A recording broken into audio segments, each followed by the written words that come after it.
I just made $5 million. $5 million. That's $5 million the past month investing. As you can see, I have more than $100 million. Subscribe to my channel so I can teach you how to make millions. Let me tell you about my day so far. Coffee in Paris, surfed the Maldives, took a little nap on Mount Kilimanjaro. Oh yeah, and then I jumped back for the final quarter of the NBA Finals. Courtside, of course. And all that was before lunch. I could go on, but all I'm saying is, I'm standing on top of the world.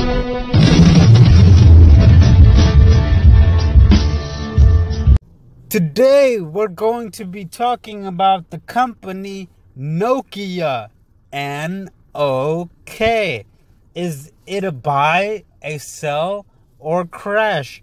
Is Nokia going to skyrocket, or is it gonna hit the graveyard to its lows?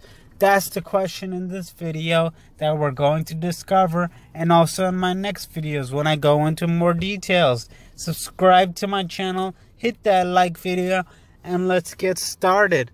When you look at the short term, the 1 week or the 1 day, we could see that it's been rising close to 4%. We look at the 1 week, it's up 1%. We look at the 1 month, it's been up 2%. We look at the 3-month chart, you can see it's been in a steady climb at 6.37%. We look at the 1-year chart, we can see that it's been climbing 13.6%.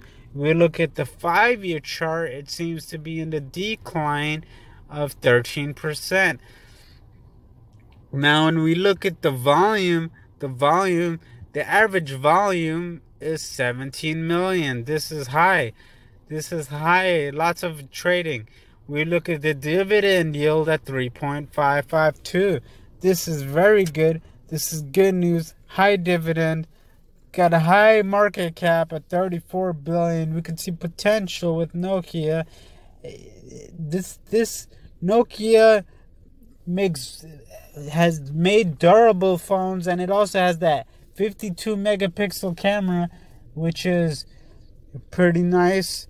If they upgrade and come out with a catchy phone, maybe they can overtake the competition. Maybe they should release an Android. When we look at the news in the short term, it doesn't seem.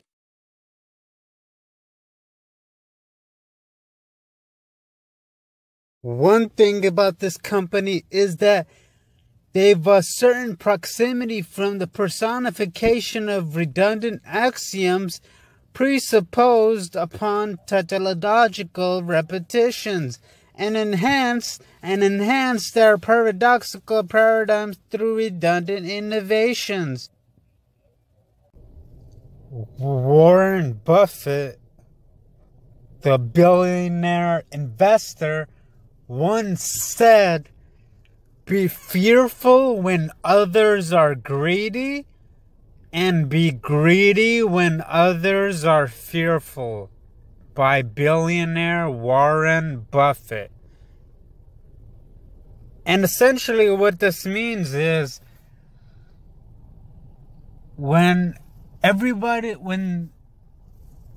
traders are greedy, they'll keep on buying and buying and buying and driving the price up and thinking that it's going to keep on going up and up and up. But eventually what ends up happening is the stock ends up tumbling back down to earth from the moon because of greed. And people, that's how people lose a lot of money. And when Warren Buffett says be greedy when others are fearful, what he means is that when others are fearful because the stock plummets and everyone starts selling their stocks at a discount, that's the time you want to start buying companies. That's the right time to buy.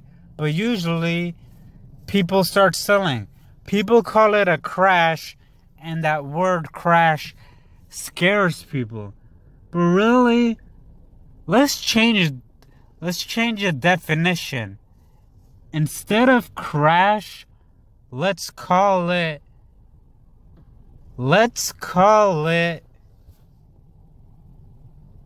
a discount. That's essentially what it is. A discount. That's really what it's all about.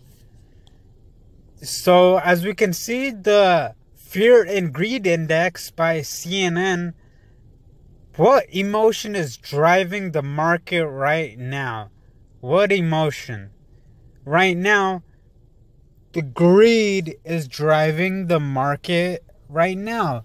And the reason for that is, as we can see, the McKellen Volume Summarization Index measures advancing and declining volume on the New York Stock Exchange.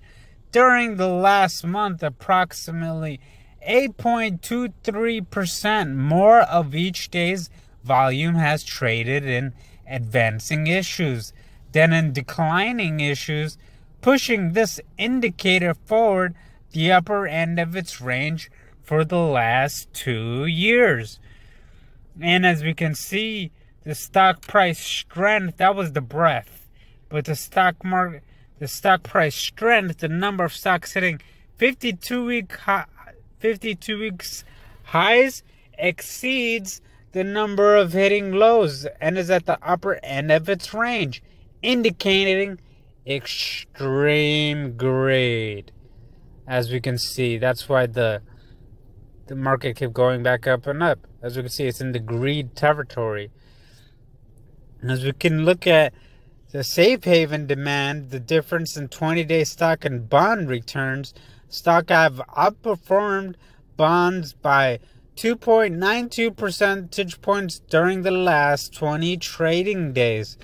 This is close to the strongest performance of stocks relative to bonds in the past 2 years, and indicates investors and rotating with stocks from the relative safety of bonds.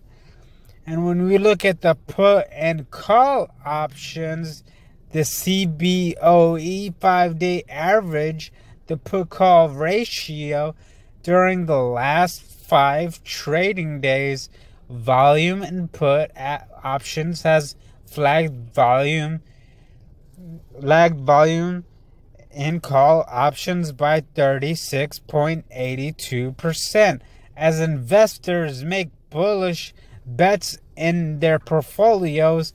However, this is among the lowest levels of put buying seen during the last 2 years, indicating greed on the part of investors.